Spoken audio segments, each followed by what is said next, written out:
L'objet lui-même est hors norme.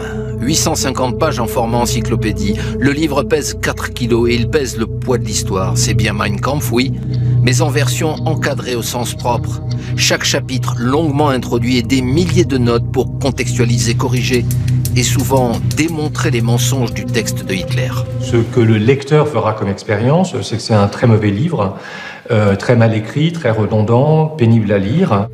Une constante au fil des pages, l'obsession antisémite de l'auteur. Il expose les outils intellectuels qui, 15 ans plus tard, lui permettront de décider de tuer la totalité des Juifs d'Europe. Contrairement aux idées reçues, Mein Kampf n'est pas un livre interdit. Il est toujours édité confidentiellement dans sa traduction d'origine de 1934, sans commentaire, si ce n'est un court avant-propos imposé par la loi.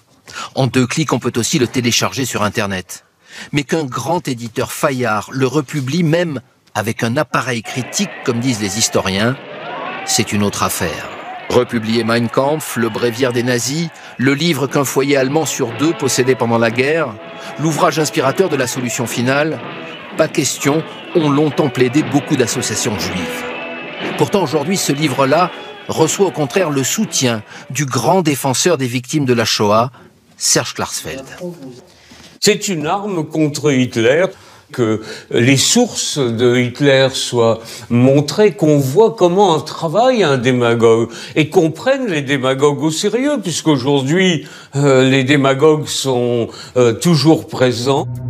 En 2016, la première édition critique de Mein Kampf a été publiée en Allemagne, où pour le coup le livre était interdit depuis 1945 et elle a connu le succès, 100 000 exemplaires vendus.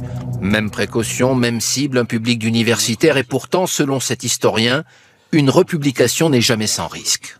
C'est un livre brutal, raciste, antisémite, et malgré tous les commentaires des historiens, en fait, ça reste un livre de la haine.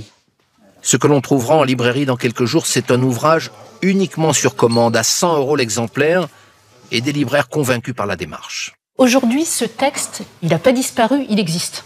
Ce travail scientifique permet aujourd'hui de pointer les mensonges, de rétablir la vérité. 10 000 exemplaires ont été imprimés. Les bénéfices éventuels de la vente iront à la fondation Auschwitz-Birkenau comme une ultime démonstration de la vocation du projet.